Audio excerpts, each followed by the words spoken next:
সকলকে অনেক অনেক ভালোবাসা। সবাই কেমন আছো? আমি খুব ভালো আছি। শীতকালের মরশুম, তো এখন পিঠে পার্বণ চলছে এখনও। তো আজকে একটা নতুন পিঠের রেসিপি নিয়ে চলে এসেছি, গোকুল পিঠে। এটা খেতে যেমন সুন্দর হয়, করাও খুব সোজা, খুব একটা কঠিন নয়। তো আজকে সেই রেসিপিটাই তোমাদের সাথে শেয়ার করব। আমি প্রথমে হাফ কাপ ময়দা নিয়ে নিয়েছি, আর ময়দার সাথে যেগুলো দেব সেগুলো হচ্ছে ছোট চামচে 2 চামচ ঘি দিয়ে দিয়েছি। এটা যেহেতু মিষ্টি মিষ্টি হবে, তো ঘিটা দিলে ঘিয়ের ফ্লেভারটা খুব সুন্দর একটা স্মেল দেয়, সেই জন্যে ঘিটা দিয়েছি। আর এর মধ্যে দিলাম এলাচ, গুঁড়ো করে রেখেছি 6-7টা, তো সেটা দিয়ে দিলাম। এলাচটা গুঁড়োটা ভালো করে ময়দার সাথে মিক্স করে নিলাম। আর ময়দার ব্যাটারটা যেটা বানাবো সেটা সবটাই দুধ দিয়ে ব্যাটারটা বানানোর চেষ্টা করবে। দুধ দিয়ে বানালে খুব সুন্দর হয় জিনিসটা। আর যদি দুধ কারো না থাকে তো গুঁড়ো দুধ গরম জলে গুলে সেটাও ব্যবহার করতে পারো। তো এটাতে আমি মিষ্টি ব্যবহার করছি না, যেহেতু রসে ডোবাবো, সে তখন মিষ্টি তো অলরেডি হয়ে যাবে, সেই জন্য এটাতে কোনো চিনি ব্যবহার করছি না।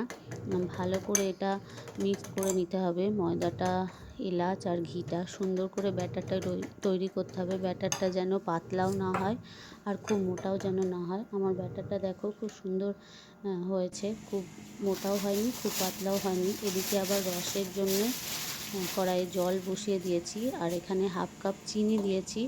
আর যেহেতু শীতকালের সময় খেজুর গুড়ের যে স্মেলটা আসে সেটা খুব সুন্দর, খেজুর গুড়ের ফ্লেভারটাও খুব ভাল লাগে।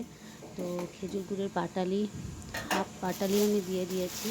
চিনি দিয়েছি, চিনির রসটাই করব, কিন্তু খেজুর গুড়ের সুন্দর গন্ধ আসে বলে খেজুর গুড়ের হাফ পাটালি দিয়ে দিলাম।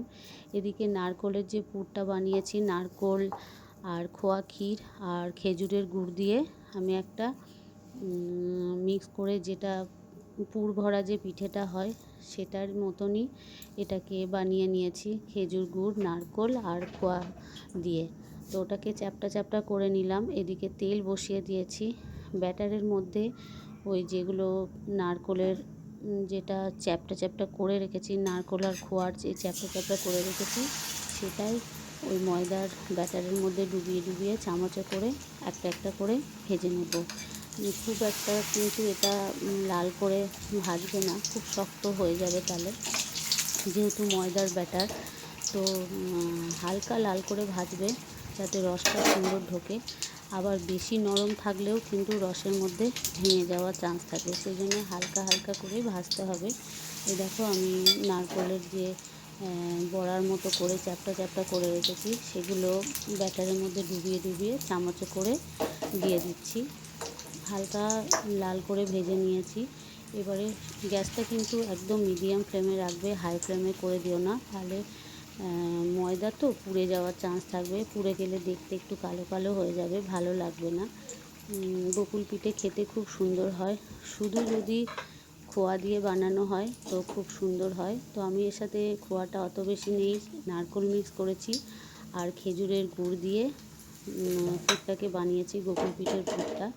তো ওটাও বেশ সুন্দর লাগে। তো গ্রামের বাড়িতে দেখেছি দিদারা যখন তৈরি করতো, ওটাকে শুধুই খোয়া দিয়ে করতো। এই দেখো আমি কীভাবে ডুবিয়ে ডুবিয়ে দিচ্ছি সেটাই একবার দেখিয়ে দিলাম তোমাদেরকে। কীভাবে দেবে, করা খুবই সহজ। তো আমার ওদিকে রসটাও রেডি হয়ে গেছে, রসটা ঢাকা দিয়ে রেখেছি। এই যে গোকুল পিঠের রস ছাড়া যেগুলো সেগুলো ভেজে নিয়েছি। এবার রসে দিয়ে 10-15 মিনিট রাখবো। যারা আমার নতুন ভিউয়ার্স তারা অবশ্যই আমার পাশে থাকবে, লাইক, সাবস্ক্রাইব আর কমেন্ট করবে, পাশে থেকো। আর যারা পুরনো বন্ধু তারা তো আছোই। আর পুরো ভিডিওটা দেখার অনুরোধ রইল। সবাই ভালো থাকবে আর সবাই বানিয়ে দেখো, খুব সুন্দর আর সহজ করে বানানোর পদ্ধতি দেওয়া আছে আমার ভিডিওতে। বাই বাই, সবাই ভালো থেকো।